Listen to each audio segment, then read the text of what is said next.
ఇటీవల 34 వయసులో ఉన్న ఒక కుర్రోడు ఒక పెద్ద ఐటీ కంపెనీకి సీఈఓగా హైదరాబాద్లో పనిచేసేవాడు. ఎప్పుడు ఎక్సర్సైజ్ చేస్తూ ఉండేవాడు. హఠాత్తుగా అతను గుండె రోగం వచ్చి చనిపోయాడు. 34 వయసు.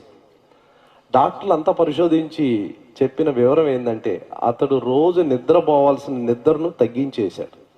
8 గంటలు 7 గంటలు నిద్రపోవాలా, 3 గంటలే నిద్రపోతున్నాడు, 4 గంటలే నిద్రపోతున్నాడు. ఆ నిద్ర యొక్క ఫలితంగా, తక్కువ ఫలితంగా ఈ పర్యావసానం వచ్చిందని చెప్పారు. డబ్బు ఉంది, హోదా ఉంది, అంతస్తు ఉంది, అంతా ఉంది, బయటికి చూడటానికి ఆరోగ్యంగా ఉన్నాడు, హఠాత్తుగా చనిపోయాడు. ఈ శరీరంతో మనం ఆడుకోకూడదు. ఈ దేవుని ఆలయం.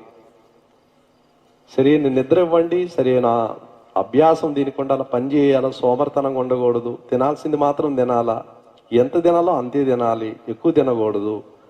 ఇలాగే ఈ శరీరాన్ని ఎందుకు కాపాడుకోవాలంటే ఇది దేవుని ఆలయము.